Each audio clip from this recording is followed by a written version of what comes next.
రజనీ గారు నమస్తే అండి.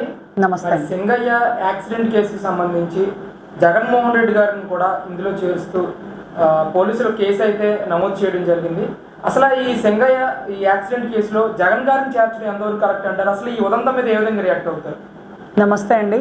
ముఖ్యంగా పోలీస్ యాక్ట్కి విరుద్ధంగా అంటే 144 సెక్షన్ అమలు లేకపోతే పోలీస్ యాక్ట్ ప్రకారం మీరు ఇలా వెళ్తే ఇబ్బందికర పరిస్థితులు ఉంటాయి, మీరు వెళ్ళడానికి వీల్లేదు అంటూ ఎన్ని మార్లు గౌరవ జగన్మోహన్ రెడ్డి గారికి చెప్పినా వినకపోతే యోగాంధ్ర జరుగుతున్న మూమెంట్లో సరేలే పోనీ ప్రతిపక్ష నాయకుడికి కూడా అవకాశం ఇవ్వాలి, నడి రోడ్డు మీద తిరగనిచ్చే అవకాశం ఇవ్వాలి అంటూ ప్రజాస్వామ్యాన్ని గౌరవిస్తూ ఇప్పటి ముఖ్యమంత్రి నారా చంద్రబాబు నాయుడు గారు ఇచ్చిన అవకాశం 100 మందితో 4 వెహికల్స్లో రండి, అంతకు మించి ఎక్కువ జనాల గ్యాదరింగ్స్ చేయకండి అంటూ కూడా చెప్పడం జరిగింది.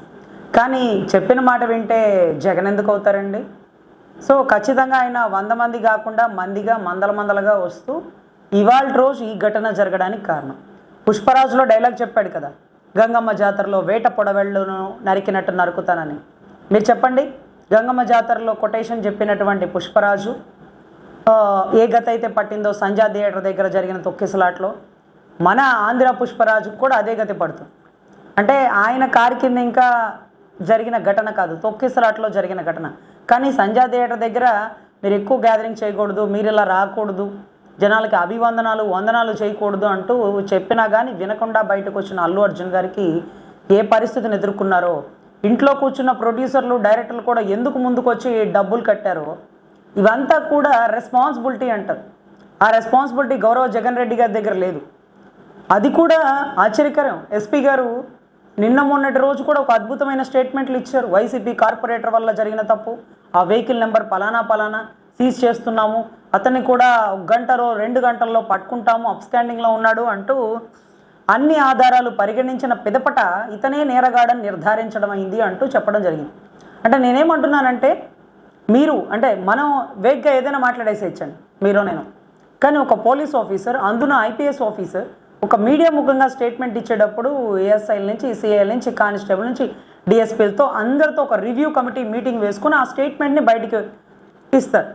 మరి ఈయన ఎంతమందితో రివ్యూ వేసుకున్నారు, ఏ ఆధారాలు పట్టుకొని ఇతనే నేరగాడని చెప్పారు? ఆ వీడియో బయటికి రాకపోతే ఒక వైసీపీ కార్పొరేట్ని అరెస్ట్ చేసేసి చేతులు దులిపేసుకుంటారుగా.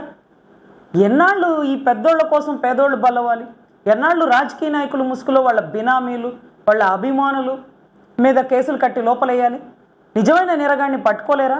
పట్టుకునే వరకు ఓపిక ఇన్వెస్టిగేషన్ చేయండి. ఎవరో ఒకరిని తీసుకొచ్చేసి వీడియో దొంగ అంటే మేము తప్పట్లు కొట్టేసి కొవ్వొత్తులు వెలిగించేసి మీకు జైజాలు కొడతారనుకున్నారా? సో చాలా దారుణం అండి. కూటమి ప్రభుత్వంలో ట్రాన్స్పరెంట్ పరిపాలన మనం అందించాలి, ప్రజలు మన నుండి కోరుకుంటుంది. అందుకే దానికోసమే గత ప్రభుత్వంలో 151 సీట్లని ఓడించి మనకి గద్దెనెక్కించింది దానికోసమే. సో ఖచ్చితంగా దీంట్లో అధికారులు, ముఖ్యంగా పోలీస్ ఆఫీసర్లు ట్రాన్స్పరెంట్గా ఉండాలి. ఇవేగ్గా ఏ స్టేట్మెంట్లు అంటే ఆ స్టేట్మెంట్లు ఇవ్వకండి. నేరగాడిని ఆధారాలతో పట్టుకోండి, అరెస్టు చేయండి, తప్పులేదు. అంటే చట్టానికి వీరు ఎక్కువ వీరు తక్కువ, చట్టానికి ఒకరు చుట్టం, చట్టానికి ఒకరు అతీతులు, ఇవేమీ లేవండి. చట్టం దృష్టిలో అందరూ సమానమే. సో ఖచ్చితంగా దీంట్లో జగన్ గారు అరెస్ట్ అయ్యే అవకాశాలు ఎక్కువ ఉంటాయి. అదేవిధంగా బిఎన్ఎస్ 105 బిఎన్ఎస్కి సంబంధించి, అదే రకంగా 49 బిఎన్ఎస్. సో ఈ 2 సెక్షన్కి సంబంధించి culpable homicide as an amounting not and murder అనమాట. అంటే అది మర్డర్ కాదు, బట్ మర్డర్ అవ్వడానికి ఆ సంఘటన ప్రేరేపించింది, కల్పబుల్ హోమిసైడ్. సో నేను ఒకటే చెప్తున్నానండి, ఈ సెక్షన్స్లో తప్పించుకోవడానికి జగన్ రెడ్డి గారికి చాలా అవకాశాలు ఎక్కువ. ఎందుకంటే కూటమి నాయకురాల్లాగా ఇప్పుడు వరకు గడగలాడిచ్చేసినాను కదా, ఒక న్యాయవాదిగా చెప్తున్నాను. దీనికి నాకేం సంబంధం? డ్రైవ్ చేస్తుంటే నేను ఎక్కడో ప్రతిబంధనం చేస్తున్నాను కదా, జనాలు నా మీద కూడా ఎగిరిపడుతున్నారు కదా, నా ప్రాణానికి రక్షణ లేని పరిస్థితి కదా, నేను అతన్ని తొక్కించమని చెప్పానా, అతనికి నాకేమన్నా కక్ష ఉందా? సో ఇవంతా కూడా స్టెప్ బై స్టెప్ 1 by 1 అడుగుతూనే ఉంటారండి. దీంట్లో విడుదల రజనీ గారు, ఇంకా పేరు నాని గారు, వీళ్ళందరికీ కూడా బెయిల్ వచ్చేస్తుందండి. సో ఎనీవే డ్రైవర్ ఒక్కటే లైబుల్ టు పనిష్ అంటారేమో మోస్ట్ ఆఫ్ ద టైమ్స్. చాలామంది హిట్ అండ్ రన్ అన్నారండి. హిట్ అండ్ రన్ సెక్షన్ కింద ఇది రాదు. ఎందుకంటే బండి నెంబర్ ప్లేట్ కానీ బండి ఎవరిదో తెలియనప్పుడు హిట్ అండ్ రన్ కింద కేసు నమోదు చేస్తారు, ఇది దాని కింద రాదండి. అదే రకంగా ఈ సెక్షన్స్ అన్నిటిని కూడా దాటుకొని ఆయన స్టేషన్ బెయిల్ తీసుకునే అవకాశం ఉంటుంది. ఇక్కడ స్టేషన్ బెయిల్ ఏమైనా ప్రతిఘటిస్తే హైకోర్టులో బెయిల్ తీసుకుంటారు. హైకోర్టులో బెయిల్ ఏమైనా అయితే కొమ్మినేని శ్రీనివాస్ గారు లాగా సుప్రీంకోర్టుకి వెళ్ళి బెయిల్ తెచ్చుకొని చెప్తారు, న్యాయమూర్తులు నా వైపు ఉన్నారు, న్యాయస్థానం నా వైపు ఉంది, న్యాయం నా వైపు ఉంది అంటారు. అయ్యా బాబు, మీరు న్యాయస్థానంలో తప్పించుకోవచ్చు, కానీ ప్రజాకోర్టులో ఈ ఘటన మీ వల్లే జరిగింది.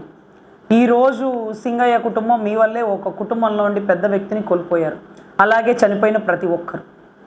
సో ఓ పక్కన యోగాంధ్ర జరుగుతుంటే డైవర్షన్ పాలిటిక్స్ కాకపోతే సంవత్సరం క్రితం చనిపోయిన వాడిని ఈయన పలకరించేది ఏంటండి? అందులోనూ ఆయన గవర్నమెంటే, ఆపద్ధర్మ ముఖ్యమంత్రి ఆయనే, లేకపోతే ఎలక్షన్ కమిషనర్ అండర్లో ఉంది, ఇంకా మన వాళ్ళు ప్రమాణ స్వీకారం కూడా జరగనే లేదు. అది అప్పుడే ఎందుకెళ్ళి పరామర్శించలేదు? అప్పుడు బయటికి రావడానికి మొహం చాటేయడానికి కుదరలేదా? సో వీటన్నిటికంటే మించి ఒక శిలాపలకం మీద ఒక వర్డింగ్ రాస్తామండి సర్వసాధారణంగా. అంటే రోడ్డు మీద ఏ శిలాపలకం ఉన్నా కింద ఏదో రాస్తుంటారు కదా, ఒక పక్క శిల్పం ఉంటాయి. అంటే వారు ఏం చేసినారు? వారేమన్నా స్వాతంత్ర సమరయోధురా, బోర్డర్లో సైన్యంలో యుద్ధం చేసినారా? దేనికి ఆయన ఒక కాంస విగ్రహాన్ని పెట్టినారండి? దానికి అయ్యే ఖర్చు ఎవరు భరించినారు? అంటే ఎందుకు అడుగుతున్నానంటే 2 ఎకరాల పొలం పోగొట్టుకొని బెట్టింగ్లో రోడ్డును పడ్డ కుటుంబాన్ని మీరు ఆదుకోవాలి.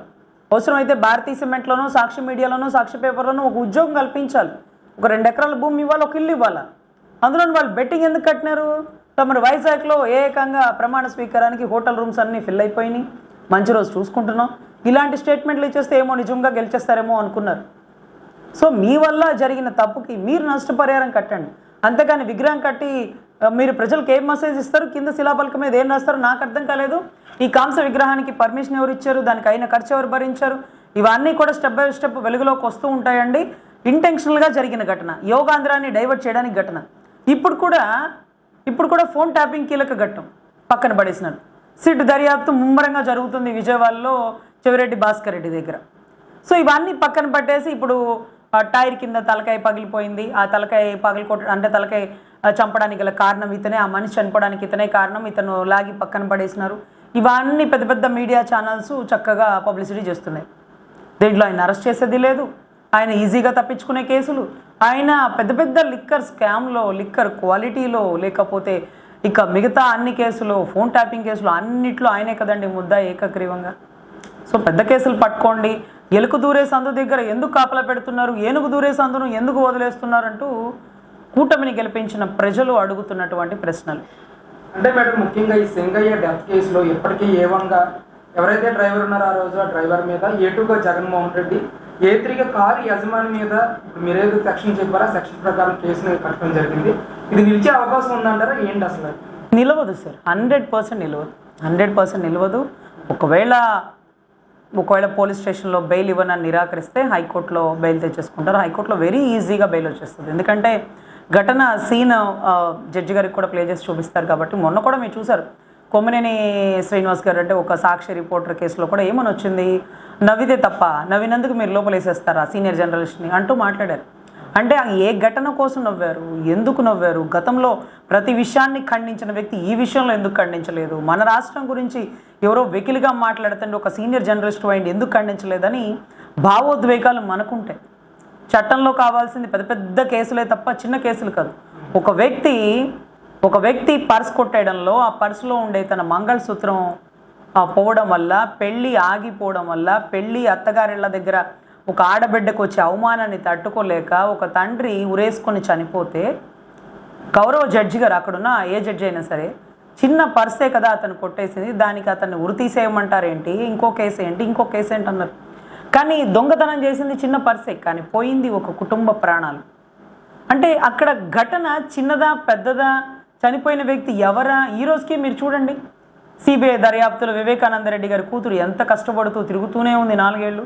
ఆయిషా మీరా తల్లి కూడా ఒక తల్లే కదా, తన బిడ్డ చావు గల కారణాలు వెలికి తీస్తూ వాళ్ళ ధర్మానికి విరుద్ధంగా చనిపోయిన ఆడబిడ్డ డెడ్ బాడీని వాళ్ళ ముస్లిమ్స్ పెద్దలు, మత పెద్దలు ఒప్పుకోకపోతే హైకోర్టుకి వెళ్ళి పర్మిషన్ తీసుకొని ఆ డెడ్ బాడీని బయటకు తీసి సిబిఐ వారికి పెడితే మా దగ్గర డబ్బు లేదు, మేము దర్యాప్తు చేయలేమంటూ ఒకరు, లేదు దర్యాప్తు జరుగుతూనే ఉంది ఇంకా విషయాలు ముందుకు వస్తాయని ఇంకొకరు. ఇలా ఎన్ని కేసులు సార్? మనిషికి ఒక రకమైన చట్టం, రాజ్యాంగం రాయలేదే. ఇతనికి ఒక న్యాయం, ఈ పెద్దోడికి ఒక న్యాయం, పేదోడికి ఒక న్యాయం అని చెప్పలేదే. మరి ఎందుకు అలా ముక్కలు వేసేస్తూ ఎవరికి అందాలో వారికి న్యాయం అందనీయకుండా న్యాయాన్ని దుర్వినియోగం చేసే వాళ్ళ చేతుల్లో కబంధ హస్తాలతో చట్టం న్యాయం నలిగిపోవడం? అందుకే బహుశా న్యాయదేవతకి కంటికి గంతలు కడతారేమోనండి. I don't know exactly. So anyway ఈ కేసులో 100% వెసులుబాటు వచ్చేస్తుందండి. ఆయనకి ఈజీగా బెయిల్ వచ్చేస్తుంది. ఆయన్ని అరెస్ట్ చేసే అంత పెద్ద కేసు కాదు. అందులోనూ అల్లు అర్జున్ కేసు గతంలో మనం చూసినాం ఎలాగున్నాడో. ఒకవేళ బాధ్యతగా ఏమైనా నష్టపరిహారం కడితే మనం కట్టించాలి, అది కూడా వాళ్ళకి బాధ్యత ఉంటే. అంటే ఒక సినిమా హీరోగా ఒక డైరెక్టర్, ప్రొడ్యూసర్ అందరూ కలిపి కట్టిన డబ్బు ఇతను మరి కనీసం చనిపోయిన వాళ్ళ కుటుంబాన్ని పరామర్శించడమే ఎక్కువ, మరి ఎంత మాత్రం డబ్బులు ఇస్తాడో మాకైతే తెలియదు. ఎందుకంటే విజయవాడ వరద బాధితులకు ₹1,00,00,000 అన్నాడు, ₹1 కూడా ఇవ్వలేదు, ఒక చెక్కు కూడా ఇవ్వలేదు, ఎక్కడ ఏ డబ్బు తీయలేదు. మరి అతని వల్ల అతని టైర్ కింద తల నలిగిపోయిన వ్యక్తికి, సెంగయ్య కుటుంబానికి ఎంత బాధ్యతగా ఉంటాడో గౌరవ జగన్ రెడ్డి గారు, మాజీ ముఖ్యమంత్రులు అని వైసీపీ కార్యకర్తలు, వైసీపీ అభిమానులు దయచేసి ఈ కేసులో చూడండి. కాంస విగ్రహాలకి దండలైపోయినా పర్లే, కష్టం అంటే ఆ కుటుంబం కాంస విగ్రహం దగ్గరికి వెళ్ళి కూర్చుంటే కష్టం తీరిపోదండి. ఆ కుటుంబానికి కష్టం లేకుండా చూసుకోండి. మీ వెంట వచ్చే కార్యకర్తలకి ప్రోటోకాల్ ఇవ్వండి. మీ వెంట వచ్చే కార్యకర్తల ప్రాణాలు పోకుండా మీరు మంచి ప్రోటోకాల్ తీసుకోండి. సో దయచేసి ల్యాండ్ ఆర్డర్ని ఇబ్బంది పెట్టి, ప్రాణాలని పణంగా పెట్టి మీరు రాజకీయం చేయొద్దు అని మనస్ఫూర్తిగా కోరుకుంటున్నా. శవం లేనిదే రాజకీయం చేయడం అలవాటు లేని గౌరవ జగన్ రెడ్డి గారి శవంతోనే బిగినైన పార్టీ కాబట్టి ఏదో ఒక శవం బయటికి రావాలి. ఆయన వెళ్తూ ఉంటే శవం బయటకు వస్తుంది, ఆయన వెళ్ళి వచ్చే తొక్కిసరాట్లో శవం వస్తుంది. ఒక శవాన్ని చూడడానికి ఆయన వెళ్తాడు, దారిలో ఇంకొక శవాన్ని సృష్టిస్తాడు. సో ఎనీవే ఇది చాలా తప్పు, చట్టవిరుద్ధం.